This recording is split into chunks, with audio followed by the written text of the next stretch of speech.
Some of Disneyland's most popular rides aren't even inside of Disneyland. And that's not me being dramatic. They physically exist outside of the park's borders. Brickey here, and today we're uncovering how Walt's barrier became a bridge to creativity. And if you enjoyed today's breakdown, make sure you subscribe to the channel because that's the best way to keep going on these adventures with me, where we study Disneyland's past so we can better predict its future. Before we get into showing you all the different rides that Disney was forced to build outside of Disneyland, let's first start with the mistake that changed everything. In 1954, Disneyland is still an orange grove. Investors warn Walt, don't waste money and space on landscaping. And amusement park owners tell Walt, don't build a berm around your park, a giant ring of dirt that would essentially hide the park with only one entrance. The theory is that people would need to see the park to want to buy a ticket. But Walt, he didn't care. He had a different idea.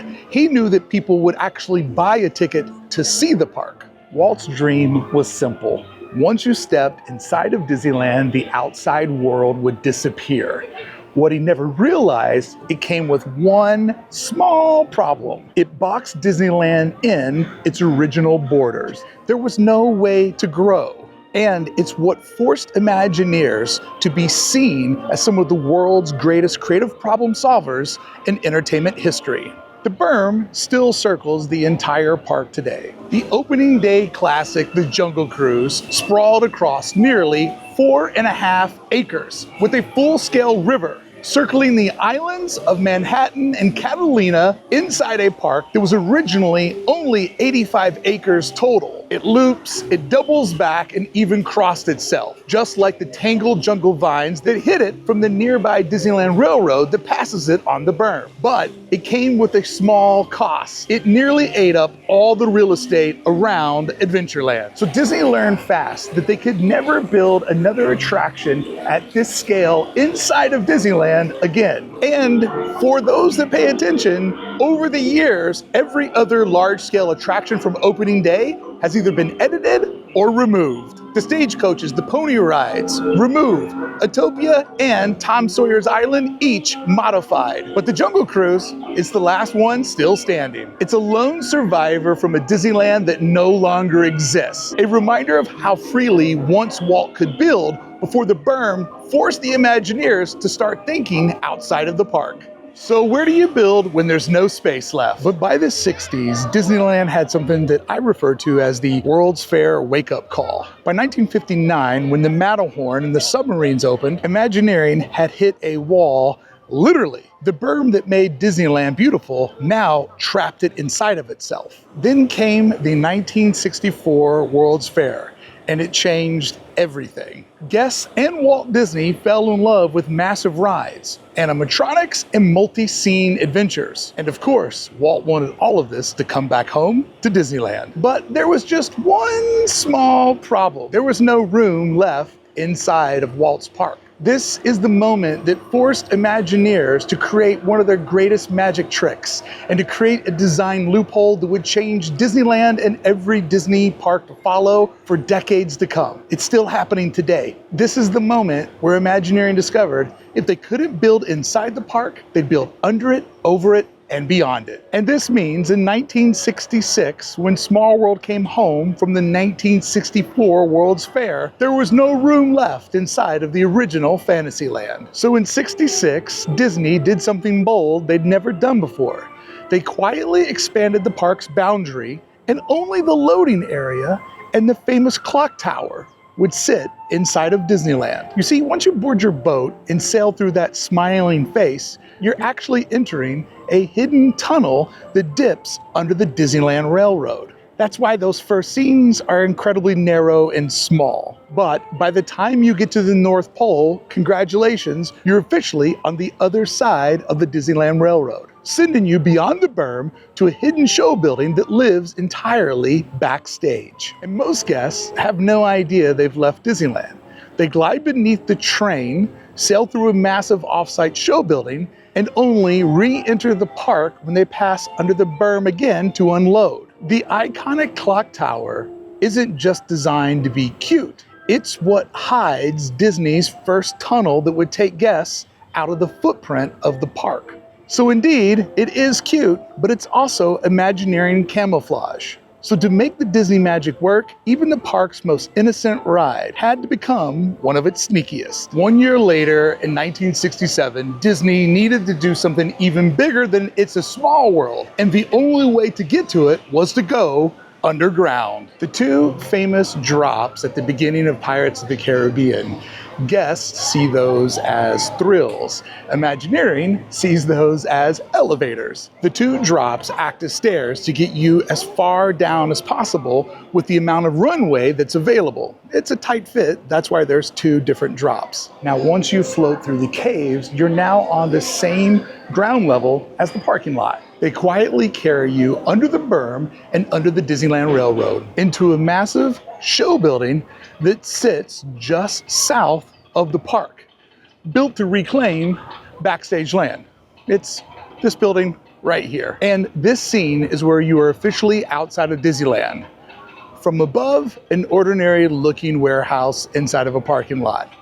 But inside, the Pirates' afterlife is all around you. In these two sets of narrow scenes is when you are working your way back inside Disneyland. When you climb that final lift hill just past Jack Sparrow, you've literally re-entered Disneyland and are coming back up to the fictional ground level of New Orleans Square. 2 years later, in 1969, Disneyland needed two special ingredients for its new attraction: Ghost and Gravity. The famous stretching room, it's not stretching you up, it's dropping you down. An elevator that slowly releases guests about 30 feet, not underground, but to the actual ground level.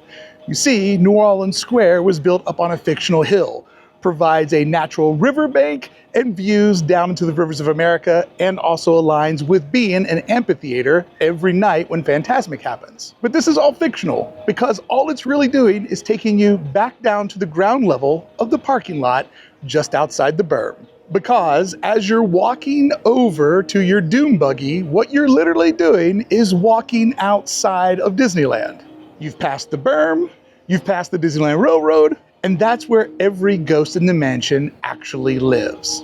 And when your dune buggy brings you back, the final escalator rises you up to the New Orleans Square fictional ground level. It's Disneyland's cleverest illusion, a Victorian mansion that appears to take you upstairs, but it actually sends you underground and out of the park.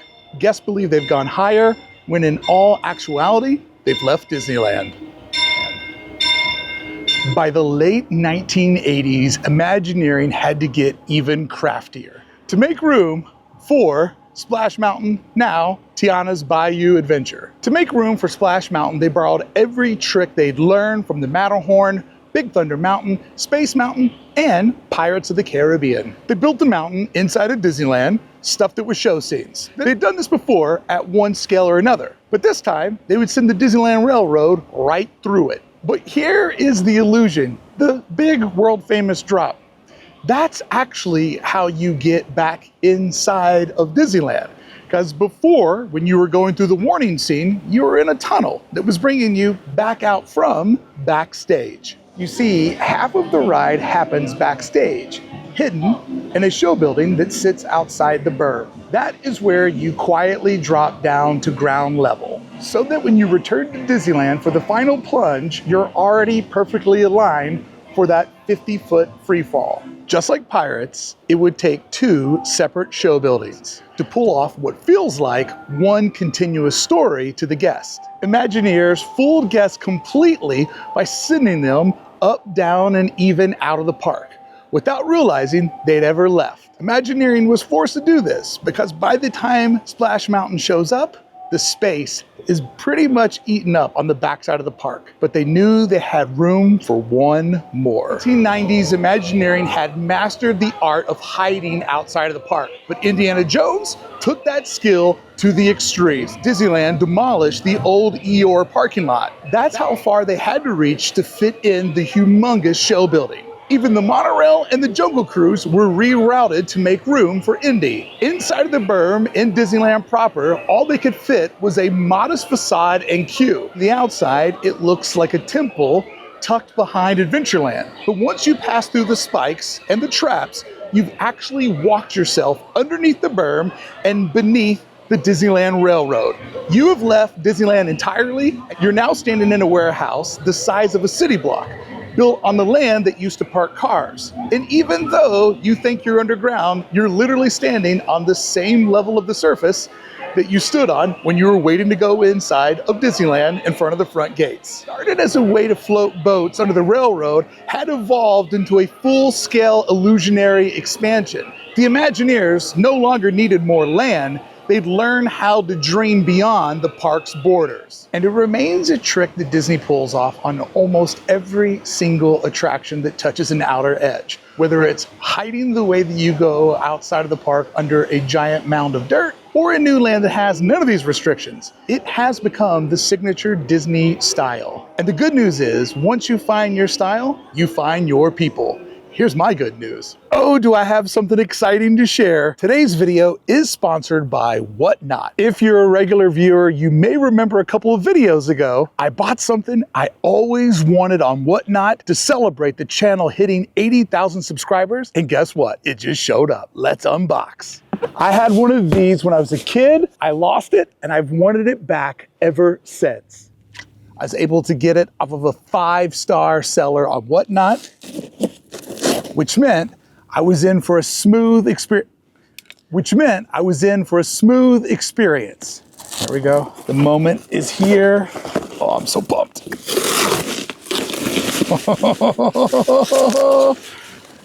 Oh, this is awesome. Christmas is coming early. Oh, reunited. If you missed the last video, Whatnot is a live stream shopping app where people buy, sell, and auction almost anything. And there's tons of Disney stuff on there for all you Disney fans. Pins, park merch, and collectibles, vintage collectibles, just like my Mickey trophy I got today. It is a great, fun way to shop and find deals on things you love. This goes for so much at curated vintage shops in Southern California. I was able to get it for only a bid of $40. I was willing to pay $150. It's a fun way to connect with other collectors and sellers. And a lot of it is done through live streams, which is fun because you get to be a part of a community of collectors just like you. If this sounds fun to you, use my link to sign up for Whatnot and get $15 off your first purchase. The link's in the description below, or scan this QR code. And thanks to you for helping me get to 80K and Whatnot for creating the perfect way to celebrate. What's that? It's time to get back to today's video. Thank you so much to Whatnot. Let's go. And over in Toontown, these cartoon hills, they're doing the exact same job, concealing Mickey and Minnie's Runaway Railway. Another massive show building that technically doesn't exist inside the park at all. Every hill, mountain, and skyline in Disneyland today is a disguise learned from 1955, a tribute to Walt's wall of dirt that made every world feel infinite. Even when Disney started building beyond the berm, they never stopped using this trick. It had become the signature of Disney theme park design. Even when it's not strictly necessary, it's now the standard in visual storytelling. And if you notice, today Imagineering designed the berm into almost every new land. In Galaxy's Edge, the jagged spires aren't just scenery, they camouflage 2 warehouse-sized show buildings. One for Rise of the Resistance, the other for Smuggler's Run. Carefully placing the attractions backstage out of guest sight, but at the same time creating a backdrop of endless immersion for the guests on stage. And this containment is a Disney tradition that continues. Watch this video next to see another one of Walt's crazy ideas that has kept the park constraint. This one's all about how all the original waterways inside of Disneyland are secretly one river. Thank you so much for showing up. I appreciate you.